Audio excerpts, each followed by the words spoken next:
Paris, la ville lumière, la capitale des libertés. À l'heure où des milliers de visiteurs s'immortalisent sur la Tour Eiffel, qui se souvient pourtant qu'il y a à peine un siècle, ici même, se pressaient des millions de badauds pour regarder d'autres hommes exhibés comme des objets de curiosité. De Lyon à Turin, de Londres à Hambourg, de Bruxelles à Chicago, de Genève à Paris, ce sont plus de 400 millions d'Occidentaux qui découvriront ceux que l'on considérait comme des sauvages dans de véritables zoos humains.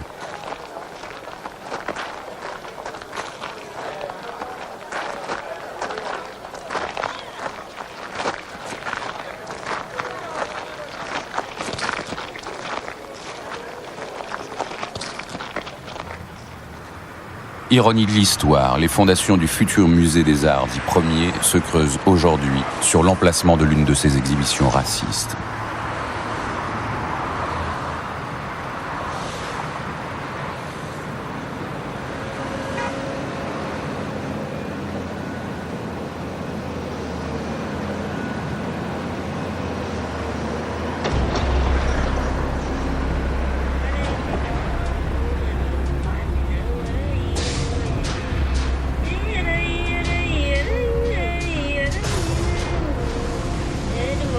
Les toutes premières et rarissimes images d'Africains tournées en Europe nous dévoilent une partie de cette histoire inavouable. Le film, dont le titre original est Baignade de nègres, a été enregistré par les Frères Lumière au jardin d'acclimatation de Paris en 1896. L'année précédente, le spectacle se déroulait au pied de la Tour Eiffel. Qu'est-ce que viennent faire des Noirs avec les femmes au sein nu, dehors, à Paris? C'est le côté étrange. On fait une baignade parce qu'on va mettre des enfants sur une pirogue, et pour que le jeu soit intéressant pour tout le monde, on jette des pièces de monnaie dans l'eau, et les enfants plongent pour aller chercher ça. Ça, c'est les premières photos que j'ai achetées du Champ de Mars, n'est-ce pas? C'est l'exposition ethnographie de l'Afrique occidentale du Champ de Mars 95, et vous reconnaissez les immeubles du Quai Branly. Alors voilà encore, dans la même idée, c'est ce côté surréaliste extraordinaire, où vous êtes dans la savane et il y a la Tour Eiffel derrière.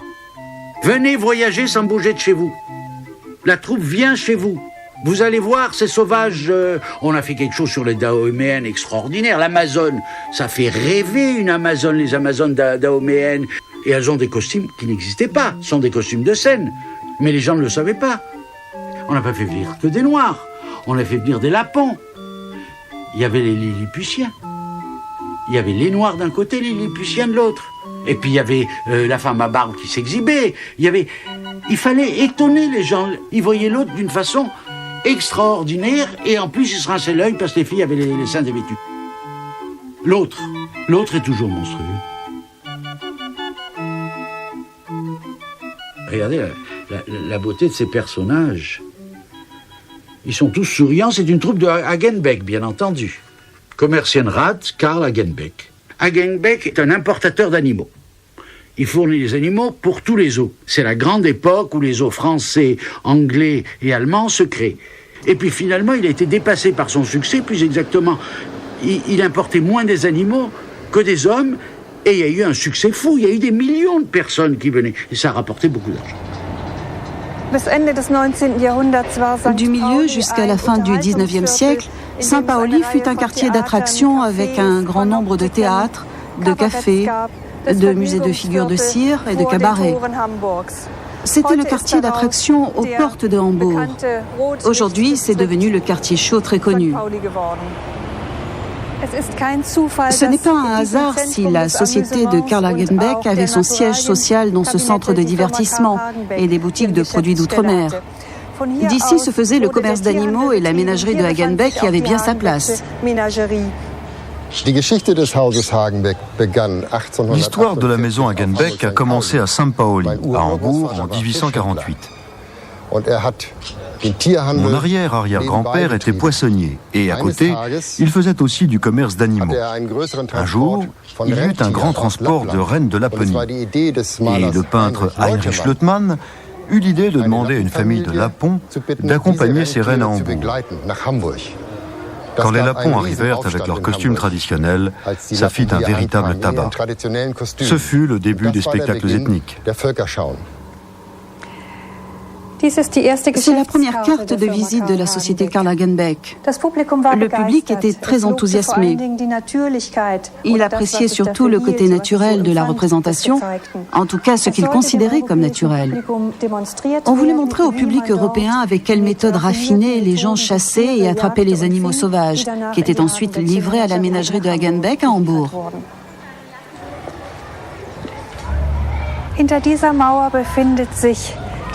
Derrière ce mur se trouve le terrain sur lequel donnait la cour du bâtiment du 13 Fördermark.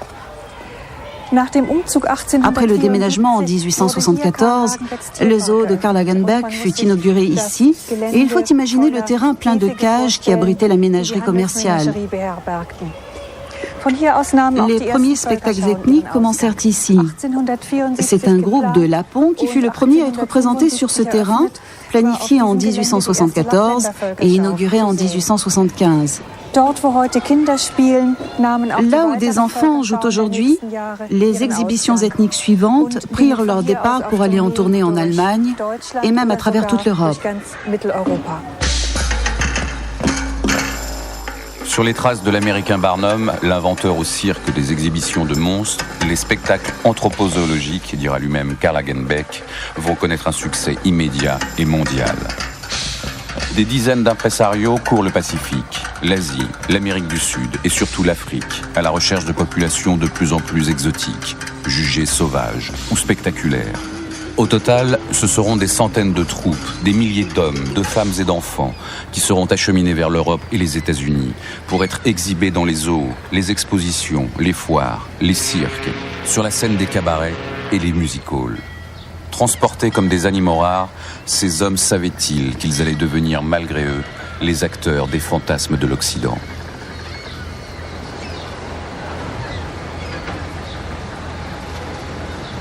Un des premiers clients d'Hagenbeck est Geoffroy Saint-Hilaire, le directeur du jardin d'acclimatation de Paris.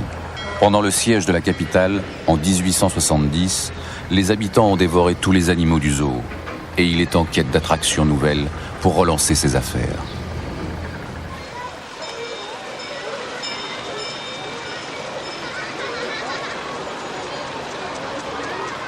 Le succès de ces exhibitions ethnographiques au jardin zoologique d'acclimatation se trouve à la conjonction de plusieurs phénomènes.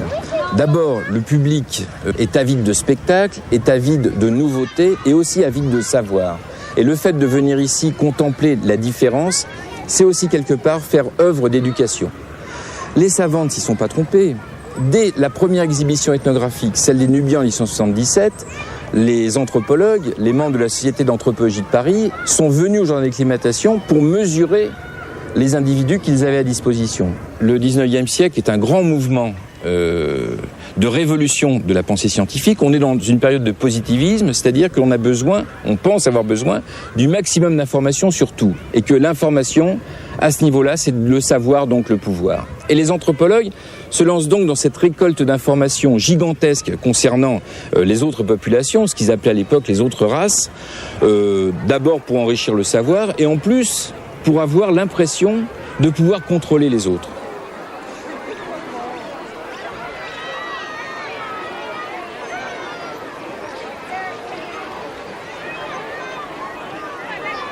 Le paradoxe dans la démarche anthropologique, c'est qu'en voulant instituer des classifications, une hiérarchie des races, faisait que, dans la tête des anthropologues et surtout pour le public, le fait de voir des races, entre guillemets, différentes derrière des barreaux, suffisait pour expliquer le sens de la hiérarchie. Il n'y avait pas besoin de faire des grands discours. Quand vous êtes d'un côté d'une cage et que vous regardez des gens qui sont enfermés dedans, même si ce sont des barreaux symboliques, à défaut d'être matériels, vous voyez tout de suite où se situe le pouvoir et où se situe le savoir. Au milieu du 19e siècle apparaît évidemment le darwinisme avec le concept de sélection.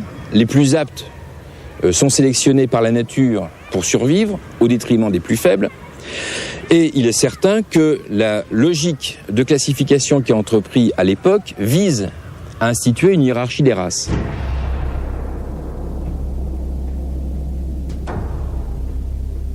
comment passer du monde animal à l'homme. Il faut les fameux chaînons manquants, parce que n'oublions pas qu'on est très gradualiste et que l'évolution ne fait pas de saut, selon la maxime de Leibniz, et que donc il faut trouver tous les intermédiaires, en particulier entre le singe et l'homme. Et comme on n'a pas les fossiles, eh ben on va mettre les nègres.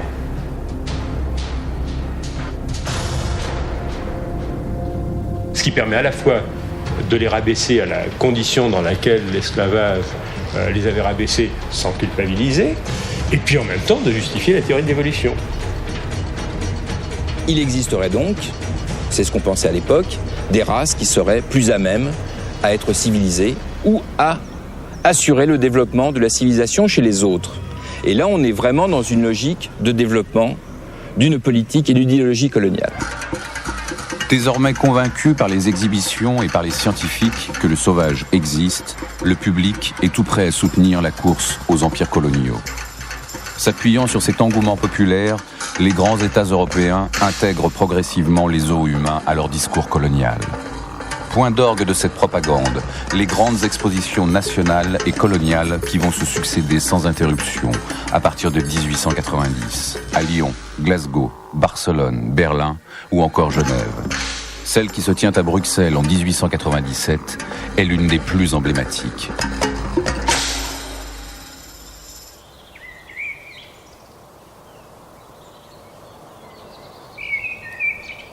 Nous sommes exactement sur le site où il y a 105 ans, en 1897, ont été édifiés des villages congolais dans le cadre de l'exposition congolaise de Tervuren. D'une part, il fallait démontrer à l'opinion publique belge que le Congo était rentable. Il ne faut pas oublier qu'il y avait seulement 12 ans qu'avait été créé l'État indépendant du Congo, à l'initiative de Léopold II.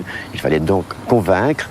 Alors, exposition d'objets, exposition de matières premières, exposition de tout ce que le Congo pourrait apporter plus tard, d'abord au monarque lui-même et à la Belgique ensuite, et également montrer qui étaient les populations qui peuplaient cette partie de l'Afrique qu'on ne connaissait absolument pas ici.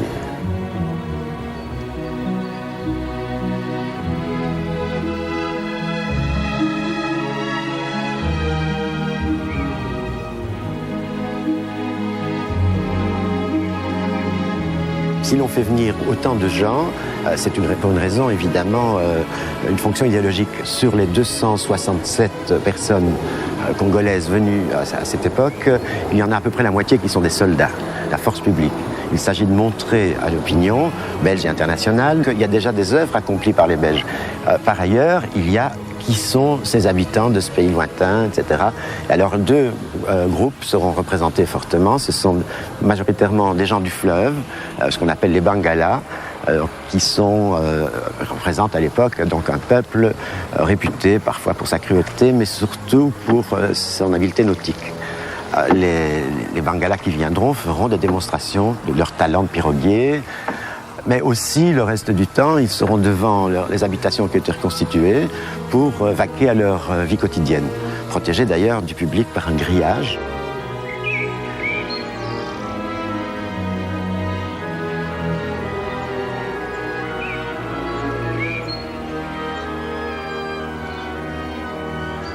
Il y a aussi ce qu'on appelait des pygmées, des nains, comme on disait à l'époque. À côté de ces gens qui sont vêtus, mais vêtus sommairement, qui incarnent peut-être l'idée qu'on se faisait du sauvage, parallèlement, toujours sur le même site, il y a un village qui est animé par un prêtre belge, le père l'abbé Van Impe, qui lui a un tout autre projet. Il veut montrer que les Congolais sont adaptables, civilisables, dans le cadre d'un village d'un type différent, qui ne serait pas authentique, primitif. Il montre des jeunes enfants, garçons et fillettes, qui ont été élevés chrétiennement, qui sont habillés à l'occidental, qui sont des exemples de réussite d'acculturation.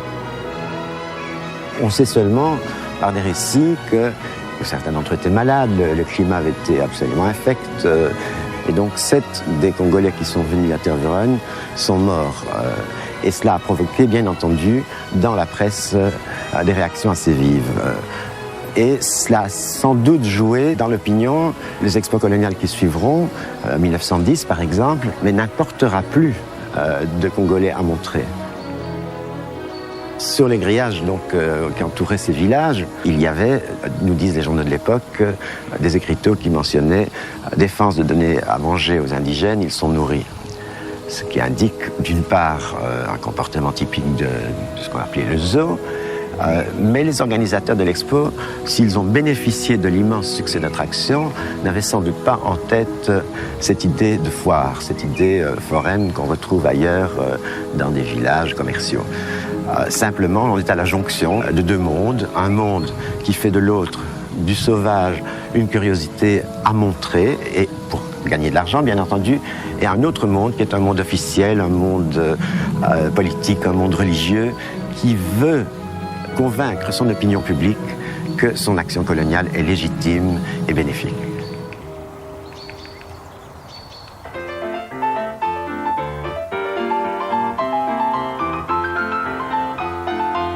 Autre temps fort de cette fin du 19e siècle, les expositions universelles, dont Paris se fait une spécialité.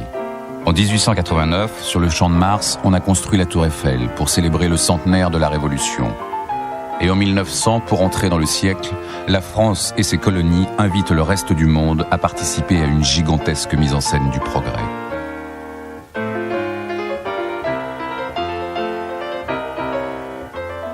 Parfaitement rodés, les spectacles ethniques d'Algériens, de Dahoméens, de Galibis, de Saint-Galais ou de Peau-Rouge, entre le jardin d'acclimatation, le Champ de Mars et les Folies Bergères, font aussi du Paris de la Belle Époque, celui des zoos humains.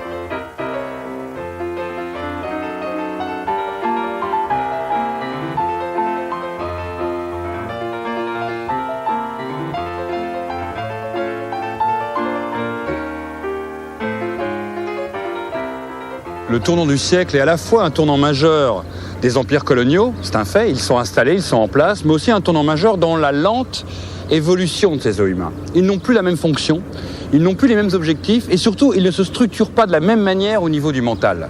Les visiteurs d'abord sont habitués par ces zoos humains. Ils tiennent maintenant un discours idéologique, bien au-delà du simple discours racial.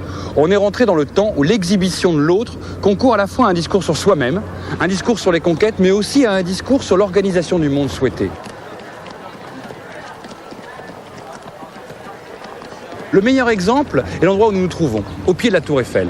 Les villages n'étaient plus posés comme au jardin d'acclimatation, simplement pour être vus dans une vision, on va dire, ludique et uniquement spectaculaire. Il y a une sorte d'organisation du monde. D'ailleurs, 1900 est une date aussi symbolique à un autre niveau. C'est la plus grande exposition que connaîtra Paris, 50 millions de visiteurs. Là, on tient un discours de masse.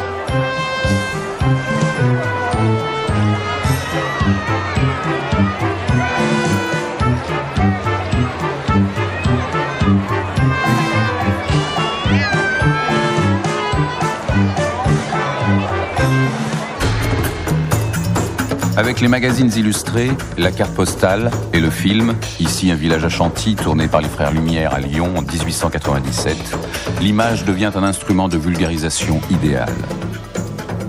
À peine alphabétisée, une immense majorité d'Occidentaux découvre des mondes totalement réinventés et scénarisés. Pour satisfaire une clientèle de plus en plus exigeante, on est passé peu à peu du spécimen à la troupe et maintenant à de véritables villages itinérants avec hommes, femmes, enfants et animaux.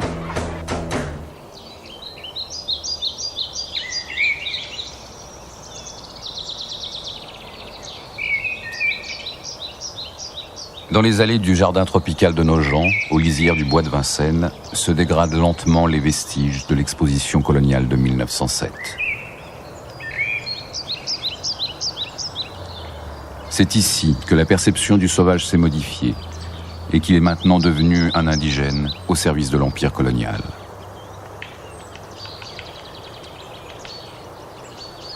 Le temps des conquêtes est fini. En grande partie, l'Empire est à ce moment-là constitué. Et se tient tout un discours économique aussi sur la mise en valeur de cet empire.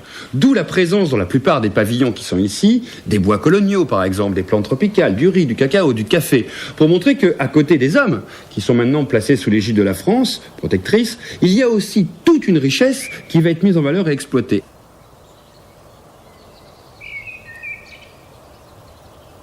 On a en fait deux types de muséographie présentes sur le même lieu. D'un côté, les bâtiments fabriqués, construits à l'occasion, et de l'autre côté, on a le léger, les huttes, les habitations, les tentes, par exemple, des populations sahariennes.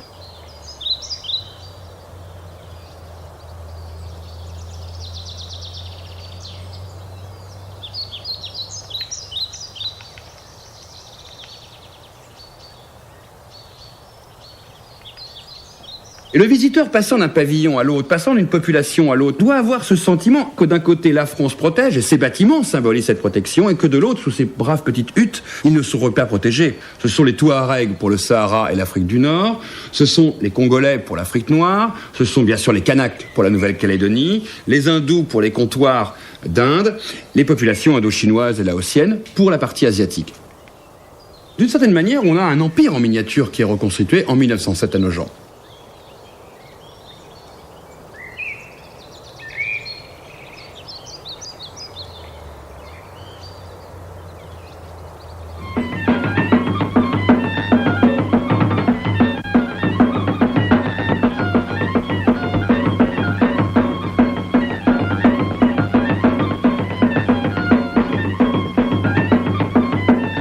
Il n'y a plus l'enclos, il n'y a plus la barrière, il n'y a plus la distanciation qui existait au jardin d'acclimatation ou chez Hagenbeck entre le visiteur et le visité. On nous montre moins l'enfermement, on donne un sentiment de liberté comme si cette fois-ci on emmenait le visiteur là-bas. Le visiteur ne sait presque pas qu'il est lui-même maintenant dans le zoo.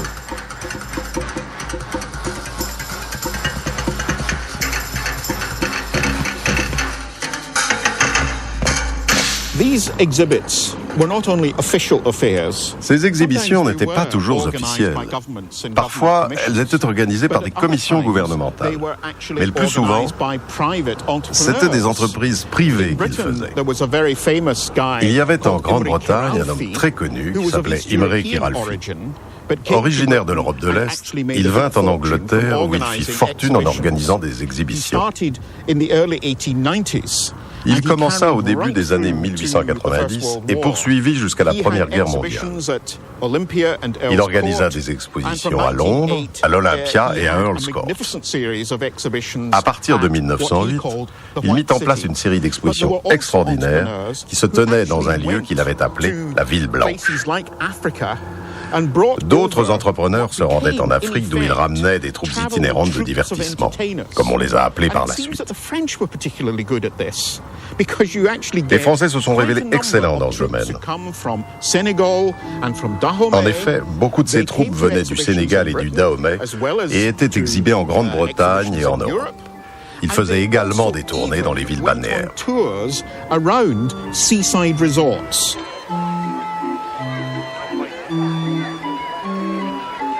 15 jours ou 3 semaines avant, la presse informe les habitants de telle ou telle localité. Dans 15 jours, un village noir arrive dans notre ville.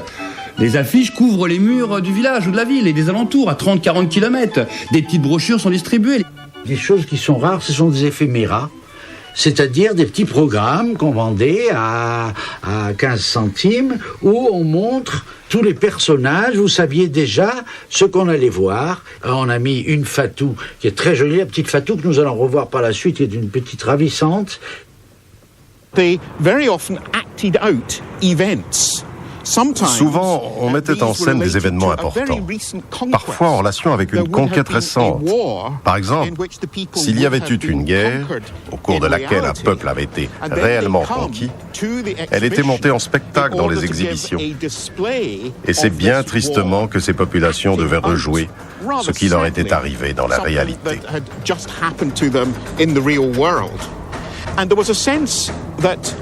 Il existait aussi un sentiment d'urgence de la part du public.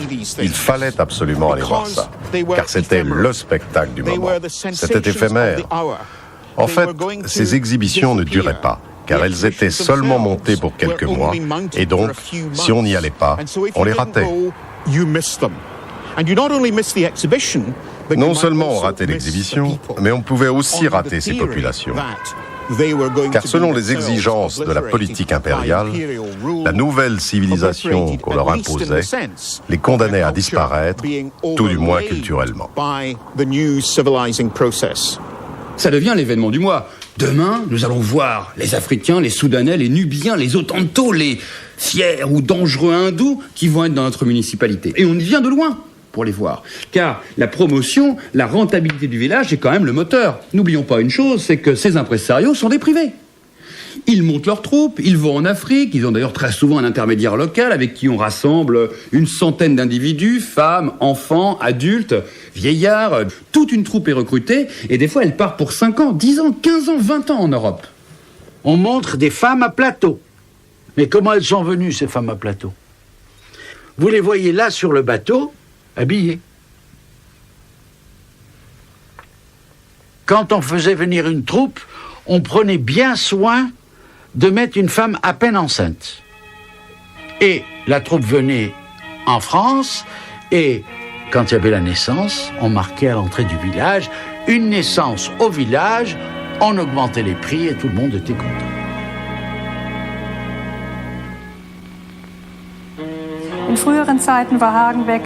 Avant, pour sa publicité, Hagenbeck faisait le tour de la ville avec les nouveaux participants arrivés à la gare. Comme on peut le voir sur cette photo, il les emmenait au restaurant ou au café. Il les conduisait en calèche ouverte aux zoos. Pour les derniers spectacles ethniques, tout cela ne se faisait plus, car les gens arrivaient désormais habillés à l'européenne. Il n'y avait plus d'effet publicitaire et ce n'était plus une attraction dans les rues de la ville.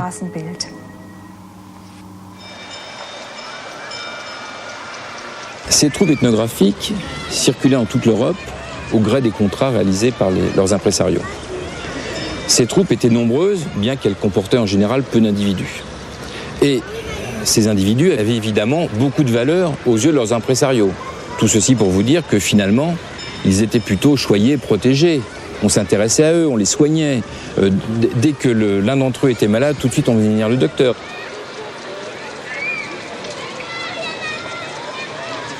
Bien entendu, il y a des exemples très connus des années 1870, 80, 90, où on a découvert, comme les Indiens Galibi par exemple, ou des Lapons qui ont été exhibés contre leur gré, dont certains sont morts d'ailleurs en exhibition comme à Paris ou à Amsterdam, soit de la variole, soit de froid.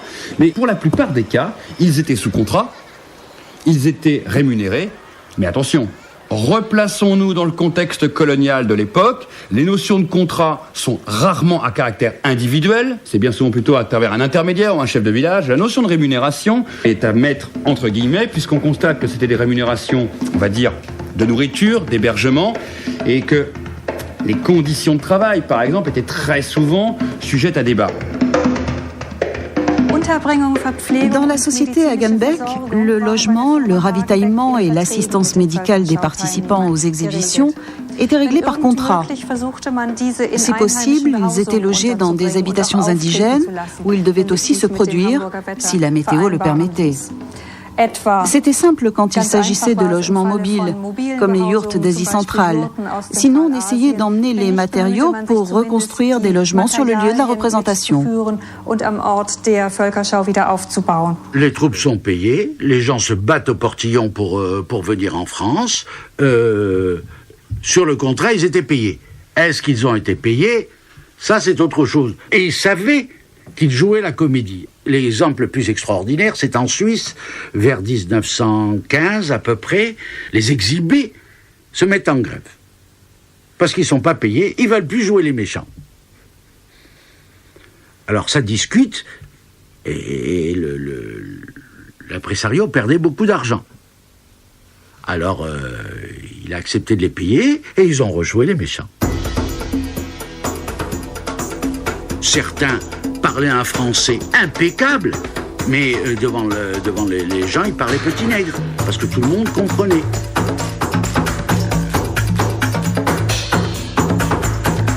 Nouvelle preuve de ces manipulations, le nom des troupes et des villages change selon les pays où on les produit.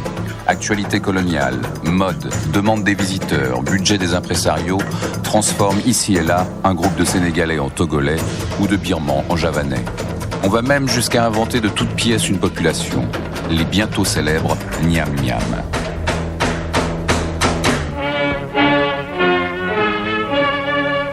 Puis en traversant l'Atlantique, ces mises en scène vont obéir à d'autres objectifs. La jeune nation américaine est en pleine construction et entre 1876 et 1915, dans toutes les expositions qu'elle organise, des sauvages sont présents, en particulier pour assigner une place à ses propres Noirs et Indiens. Des mesures américaines obligent, l'exposition de Chicago de 1893 fera des centaines de victimes parmi les milliers d'exhibés.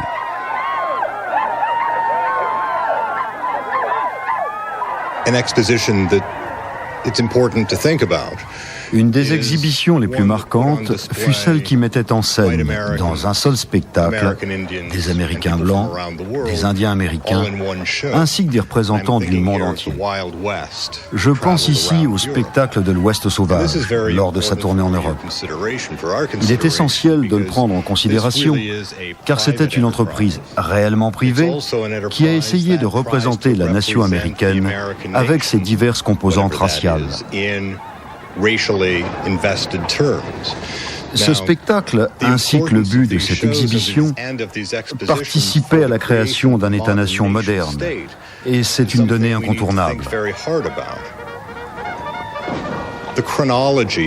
Ce sujet requiert toute notre réflexion et la chronologie aux États-Unis prend ici toute son importance. Rappelez-vous l'histoire américaine. La guerre civile en 1865,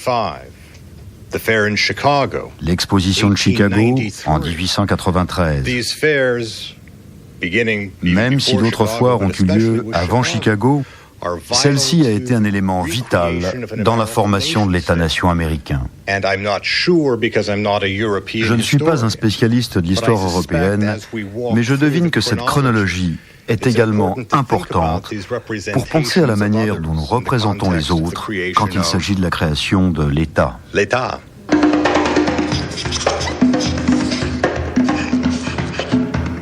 Les États-nations, qu'est-ce que c'est ? C'est la création d'une communauté nationale, par définition, beaucoup plus large, donc qui doit prendre des référents identitaires communs à toutes les fractions, à la fois sociales, culturelles et communautaires, qui composaient cette nation auparavant.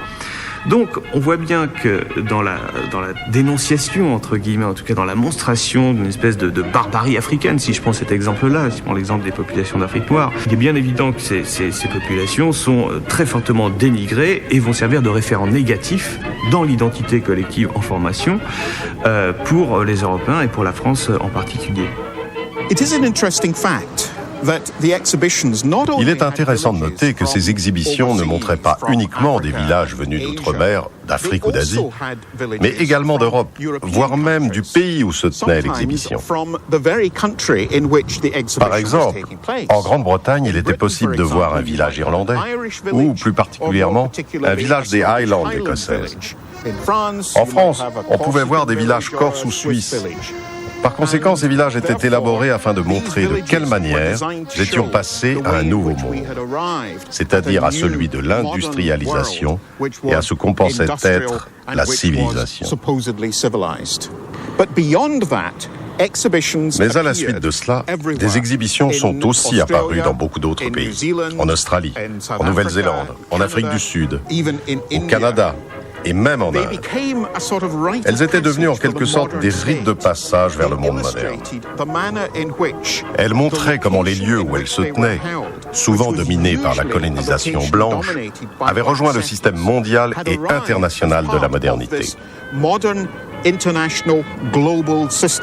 Et une culture coloniale de masse, les Zoohumains, c'est pas un phénomène anecdotique. Ce sont des millions, des dizaines de millions de visiteurs dans toute l'Europe et aux États-Unis. C'est donc bien un phénomène majeur dans la construction des mentalités. Il faut bien comprendre que les Zoohumains, c'est pratiquement la seule rencontre avec l'autre que les Européens peuvent faire à ce moment-là. Très rares sont ceux qui partent en voyage dans les pays exotiques. Donc cette culture coloniale va se construire sur ce premier contact, bien souvent.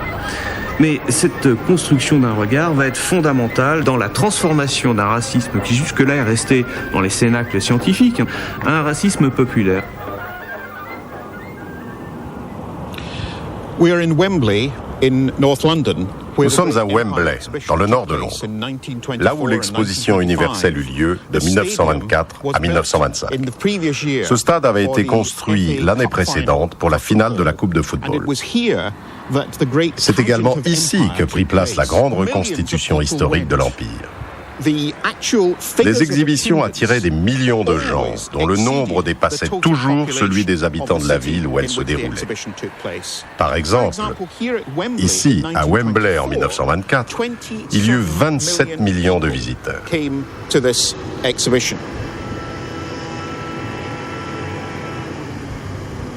On a effectivement une transformation des os humains à travers les expositions coloniales. Cette transformation me paraît très importante à partir des années 1920. On a une sorte d'humanisation du dispositif. On a dans le village nègre les différents métiers qui sont représentés. On peut même parfois avoir des contacts avec les exposants, on peut leur parler, en tout cas on peut monnayer des objets, etc.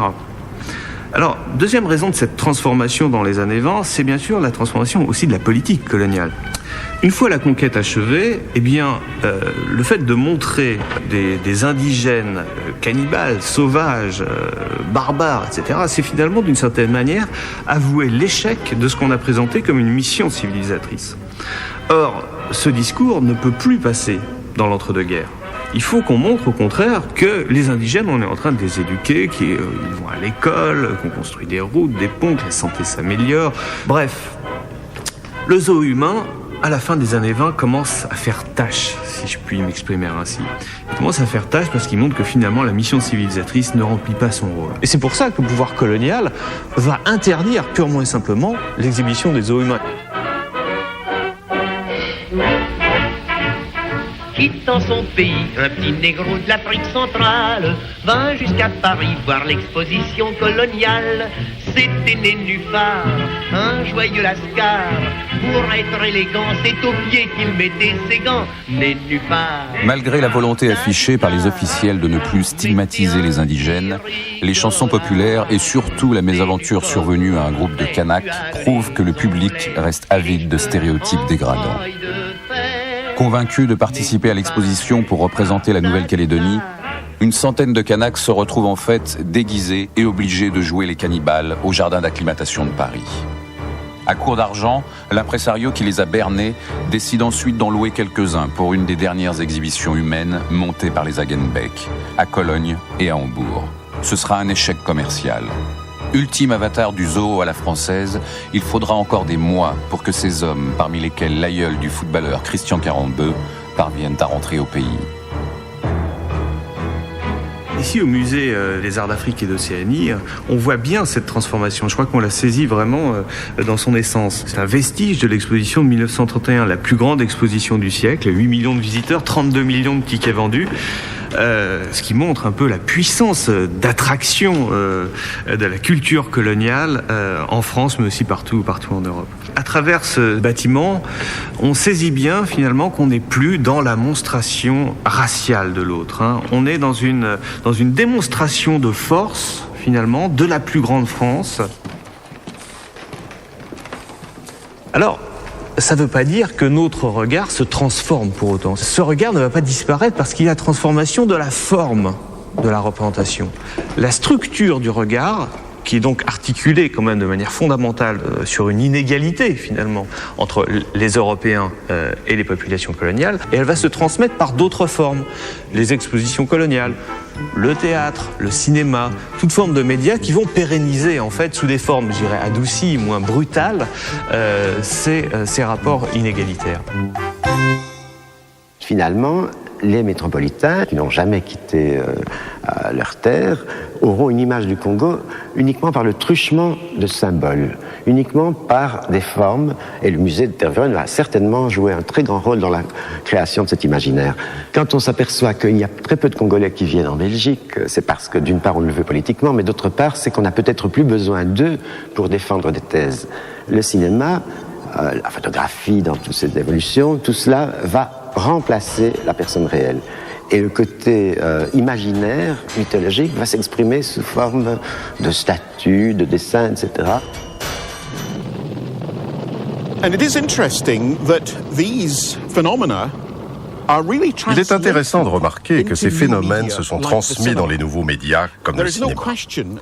Il est indéniable que les premiers films hollywoodiens se sont inspirés de ces spectacles indigènes et de leurs villages reconstitués.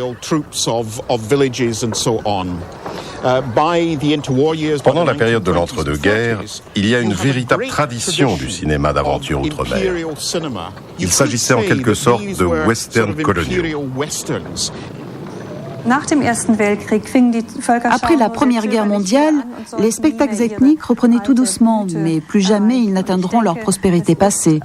Je crois que ceci est lié en grande partie au cinéma, qui leur faisait de la concurrence.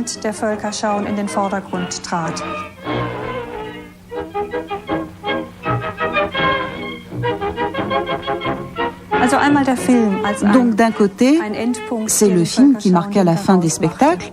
De l'autre côté, et c'est indiqué par la date de 1932, le début du régime nazi semble aussi y avoir participé.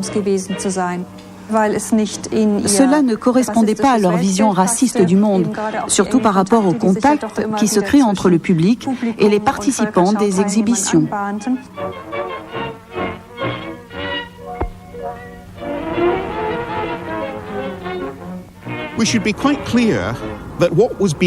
Soyons clairs, ce que l'on montrait dans ces villages, c'était aussi des corps humains.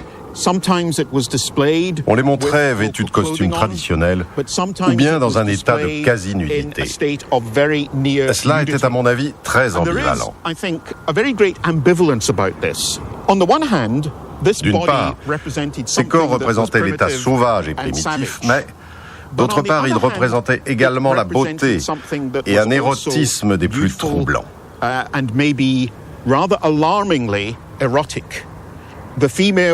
Les femmes indigènes étaient d'excellentes danseuses et de plus très séduisantes. Leur poitrine était souvent dénudée, ce qui était interdit dans la culture occidentale, et donc les hommes qui allaient les voir éprouvaient des sensations érotiques.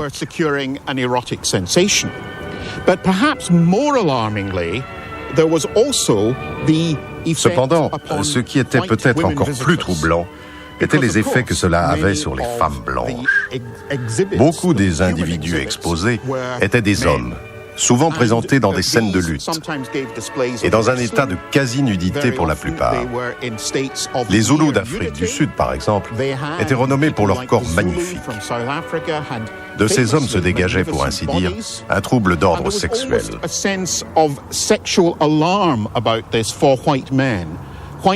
Les femmes blanches observaient ces hommes qui remettaient peut-être leur sexualité en cause, et dans une certaine mesure, elles pouvaient même ressentir un certain manque sexuel. Il y avait un côté qui faisait frissonner le bourgeois, c'est que les filles étaient dénudées. Ce qui était terrible, c'est qu'on les forçait à se dénuder. Les petites jeunes filles qu'on voit habillées ici, comme vous voyez, et puis exactement le même groupe, les filles sont nues, avec le même numéro dans la carte postale, ce qui prouve donc que c'était interchangeable. À chaque fois, on retrouve le corps, mais un corps qui est mis dans des postures différentes. Le matin, ils étaient au jardin d'acclimatation. Les anthropologues venaient les mesurer. L'après-midi, le public venait les regarder. Et le soir, leurs impresarios signaient des contrats avec des cabarets, comme les Folies Bergères, qui exhibaient des troupes d'Africains sur scène. Jusqu'à la fin du XIXe siècle, en dehors de quelques rares exceptions, les acteurs noirs n'existaient pas. Voilà qu'avec l'arrivée donc des démonstrations zoologiques, des exhibitions, on va avoir une réalité du corps noir et tout d'un coup, évidemment, une autorisation à la fascination et au plaisir du regard. Il se trouve soudain que les spectateurs ont donc tout loisir de pouvoir s'abîmer d'une certaine manière dans l'altérité, dans cette image différente de soi.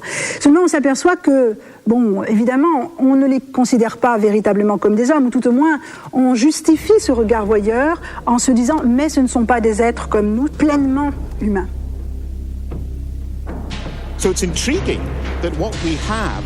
Ce qui est étonnant, c'est que nous sommes ici en présence d'une sorte de paradis perdu, avec l'image du noble sauvage et d'un Éden tropical peuplé de gens superbes. Mais en même temps, tout cela reste lié à des sentiments de peur et de gêne. Sauvagerie et érotisme forment ainsi un mélange puissant. Joséphine Baker arrive en 1925 avec la Revue Nègre. Nous sommes au Music Hall des Champs-Élysées Et finalement, cette arrivée qui sera vraiment étonnante, qui va emballer le public parisien, a été préparée par tous ces spectacles qui, dans les années 20, évoquent l'Afrique, montrent des acteurs dansants, donc Habib Elia ou Aïcha. Et Joséphine Baker donc apporte une plastique tout à fait nouvelle, mais aussi une gestuelle nouvelle. C'est très important de parler aussi de la gestuelle nègre, parce que ce que l'on découvre dans le music-hall à l'époque, c'est non seulement une liberté du corps parce qu'il est nu, mais une liberté aussi des mouvements. Dans la presse de l'époque, dans les comptes rendus du spectacle, on insiste énormément sur les gesticulations, le trémoussement de Joséphine, le fait qu'elle fait des grimaces. Certains s'en indignent, elle fait trop de grimaces, comment elle ose bouger pareillement. On insiste sur sa souplesse, elle est très souple, on parle de liane. Dans ce que certains appellent, je crois, la fascination du corps sauvage, que l'on présente parfois encore avec des traces de ce regard colonial, raciste, imbibé d'une hiérarchie, eh bien, je crois qu'il y a une double fascination. Il y a d'abord la peur. Je crois que les racistes sont d'abord des gens qui ont peur des autres. Ce corps sauvage, après tout, il est beaucoup plus costaud que moi. Alors, je le regarde, bien entendu, il me fait peur avec ses grandes dents, il va me mordre, mais en même temps, si seulement j'avais des biceps comme lui. En rasant les monuments élevés à la gloire du rêve colonial pour l'exposition de 1931 au Bois de Vincennes, c'est plus qu'un décor de carton-pâte qu'on fait disparaître. On efface surtout, et pour longtemps, les traces du dernier des grands os humains du XXe siècle.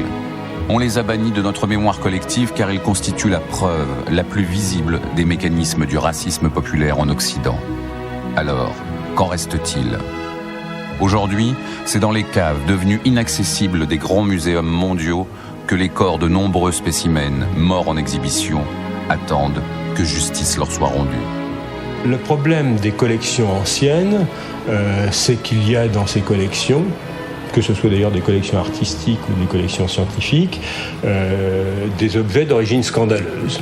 Dans les collections biologiques, anatomiques, il y a des pièces humaines qui ont été récupérées dans des conditions mais parfaitement inhumaines, contraires à notre éthique et à notre morale actuelle. J'ai par exemple interdit tous les tournages dans les réserves du laboratoire d'anthropologie du Musée de l'Homme parce que c'est un endroit à sensation, parce que c'est un endroit où l'accumulation de squelettes quand on ouvre les portes des armoires fait un décor très, très étrange, très inhabituel, c'est une sorte de train fantôme. Je crois peut-être, ce serait avoir une des raisons qui ont poussé les conservateurs dans les musées à porter tout leur intérêt sur les objets en les détachant le plus possible des individus qui les avaient créés, des artistes ou des artisans et des personnes qui les employaient. Et peut-être que les objets ne répondaient pas. Et si on veut placer ça dans une relation de continuité avec les expositions coloniales où on exhibait des Congolais, on peut imaginer que l'objet ou le masque, l'objet d'art africain, vient substituer le sauvage dans la collection. Il est bien évidemment plus facile de collectionner des statuettes que des sujets coloniaux.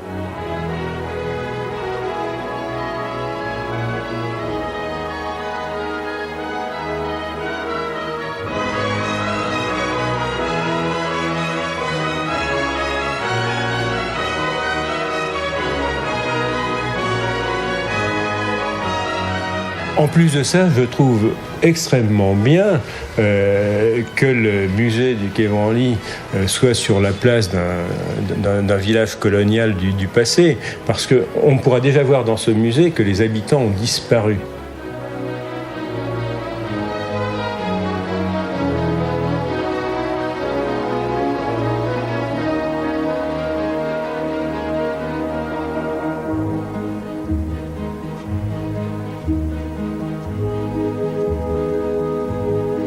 Serait-ce pour faire oublier leur origine douteuse qu'on s'empresse maintenant de rendre quelques corps, parmi lesquels le plus symbolique, celui de la Vénus Hottentote, de son vrai nom Saadji Bartman. Son odyssée préfigure celle des os humains. Exhibée entre Londres et Paris au début du 19e siècle, son anatomie fascinera les savants après son décès en 1815. Trophée de la science, le moulage de ses formes trônera dans le hall du Musée de l'Homme jusque vers 1970. Et ce n'est qu'en 2002 que la France restituera sa dépouille à l'Afrique du Sud, qui, avec le président Thabo Mbeki, lui rendra un hommage solennel et national.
Free